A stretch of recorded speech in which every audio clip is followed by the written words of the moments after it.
Na moja kwa moja tuelekee kaunti nambari 30 ambapo shule ya msingi ya Loramoru haitafunguliwa baada ya kubomolewa usiku wa kuamkia Jumamosi na maofisa wanaodaiwa kuwa wa huduma ya misitu, wakidai kuwa imejengwa ndani ya msitu wa Makutani uliotangazwa kuwa hifadhi ya serikali.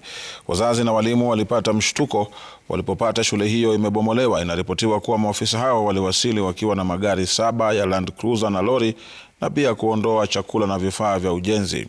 Mwalimu mkuu wa shule hiyo Joseph Kiprop alisema ubomozi huo umevuruga pakubwa shughuli za masomo na kuathiri maisha ya wanafunzi.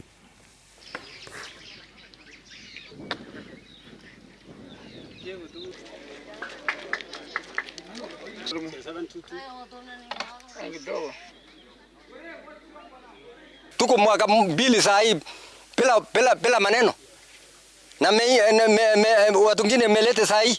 Sasa hii ni kazi gani? Tumefanya kazi ya bure kutengeneza amani area hii. Hii sio shule peke yake. This is a polling station.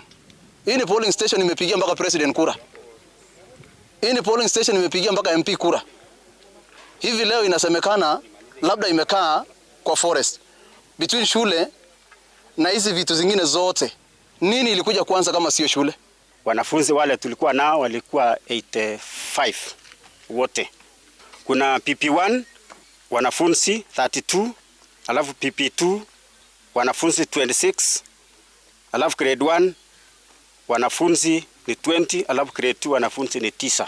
Na kama serikali wanakuja kupomoa, wanapeana notice kuambatana na sheria. Sasa hii wanakuja kupomoa usiku na kuiva vitu na kupasua vyakula. Unapasua chakula na kumwaga chakula vyakula